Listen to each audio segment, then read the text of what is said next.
Usapan na nitong mga nakaraang linggo ang umunoy paghihiwalay ni Kapuso star Kylene Alcantara at kasintahang si Kobe Paras. Napansin kasi ng netizens na nag-unfollow ang magkasintahan sa isa't isa sa social media. Sabi ni Jackie, nagsimula ang lamat sa relasyon ni Kobe at Kylene noong magtungo ang dalawa sa Amerika nitong January, kung saan may mga lumabas daw na red flag.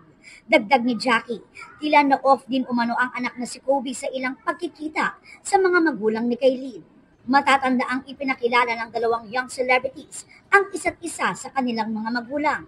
Sabi ni Jackie, mas gusto sana nilang manahimik, pero mas dumami umano ang pambabash at mga akusasyon, pero mas nakababahala umano ang nangyaring stalking.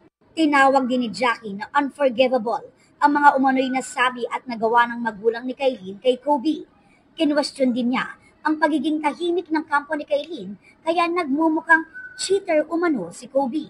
May posts din umano ang mga magulang ni Kylene, kaya mas lalo pang tumindi ang pambabash sa kanyang pamilya. Tanong ni Jackie, bakit daw kailangang maging violente umano si Kylene kung saan nakaranas umano ang anak ng physical assault?